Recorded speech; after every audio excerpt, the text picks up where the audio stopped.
Assalamualaikum warahmatullahi wabarakatuh. Sebelumnya perkenalkan, nama saya Giusan Ramdhanu dengan NIM 124330048. Di sini saya akan menjelaskan tugas yang sudah diberikan. Dengan instruksi tugas itu, tujuannya mahasiswa ini mampu merancang sebuah konsep simbiosis industri atau EIP sederhana dengan mengidentifikasi aliran limbah dan potensi pemanfaatannya.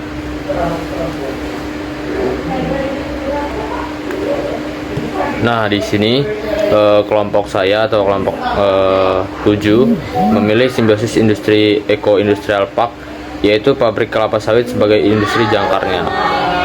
Kemudian akan dilanjutkan teman saya, yaitu Andin.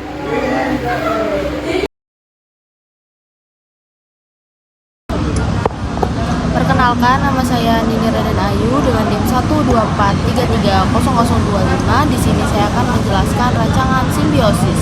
Yang pertama itu ada TKKS, itu menjadi industri kompos atau media jamur tiram. Yang kedua POME, menjadi pupuk cair yang digunakan untuk biogas, plant ditambah listrik, plant ditambah listrik.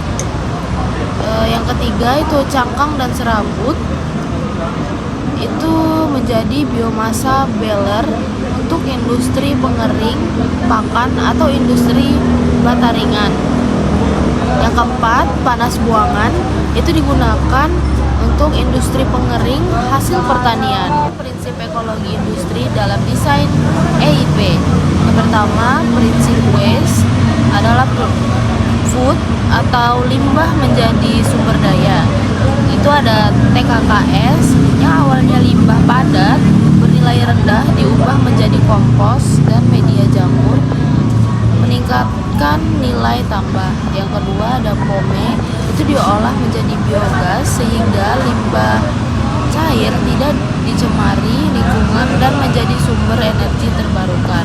Yang ketiga, cangkang dan serabut dimanfaatkan sebagai bahan bakar biomasa menggantikan batu bara. Kemudian yang terakhir, setiap limbah utama berubah fungsi menjadi nutrisi bagi industri lain.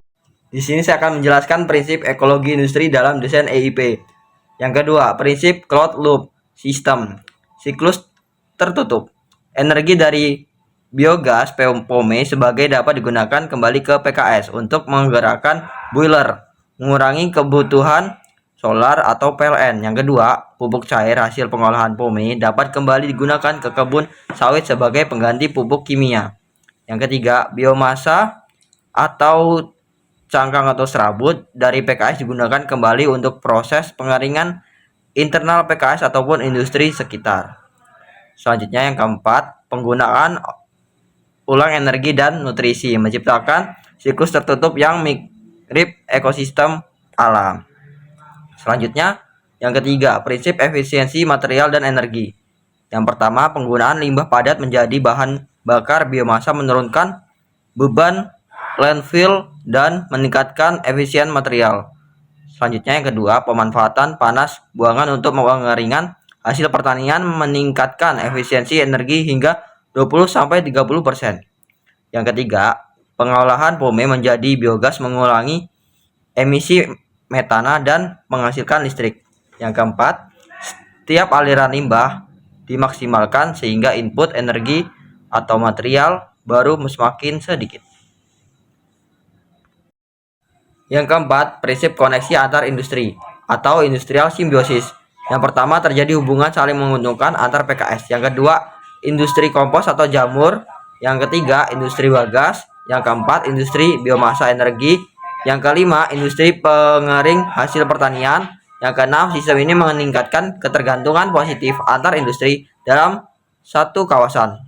Di sini saya akan menjelaskan tentang keuntungan ekonomi bagi industri. Jadi, keuntungan ekonomi bagi industri dibagi menjadi 3 hal, yaitu yang pertama, mengurangi biaya pengolahan limbah PKS, tidak perlu membayar biaya pengangkutan atau penanganan limbah. Yang kedua, yaitu mendapat pendapatan tambahan dari penjualan TKKS, pupuk cair, energi biogas, dan cangkang. Dan yang ketiga yaitu menurunkan biaya energi biogas dan dapat mengurangi konsumsi solar hingga 3040% dalam operasi biolet. Analisis keuntungan penerapan EIE yang kedua yaitu keuntungan lingkungan. Yang pertama, mengurangi emisi meta dari POME melalui konversi biogas atau metana 25 kali lebih berbahaya dari CO. Yang kedua yaitu mengurangi pembakaran terbuka TKKS yang biasanya menyebabkan polusi udara. Adapun menurunkan ketergantungan bahan bakar fosil melalui pemanfaatan biomasa dan energi panas. Adapun juga kawasan industri yang menjadi lebih ramah lingkungan dan berkelanjutan. Nah, jadi untuk simpulannya yaitu rancangan ini menunjukkan bahwa pabrik kelapa sawit sangat berpotensial sebagai angkor industri dalam konsep Eco Industrial Park atau EIP. Aliran limbah yang awalnya menimbulkan masalah lingkungan justru dapat menjadi sumber daya bernilai ekonomi tinggi. Penerapan simbiosis industri ini dapat meningkatkan efisiensi, keberlanjutan, dan kesejahteraan masyarakat yang bertinggal di sekitar kawasannya. Sekian, itu saja yang dapat materi-materi yang kami jelaskan. Apabila ada kurangnya, kami mohon maaf. Wassalamualaikum warahmatullahi wabarakatuh. Terima kasih.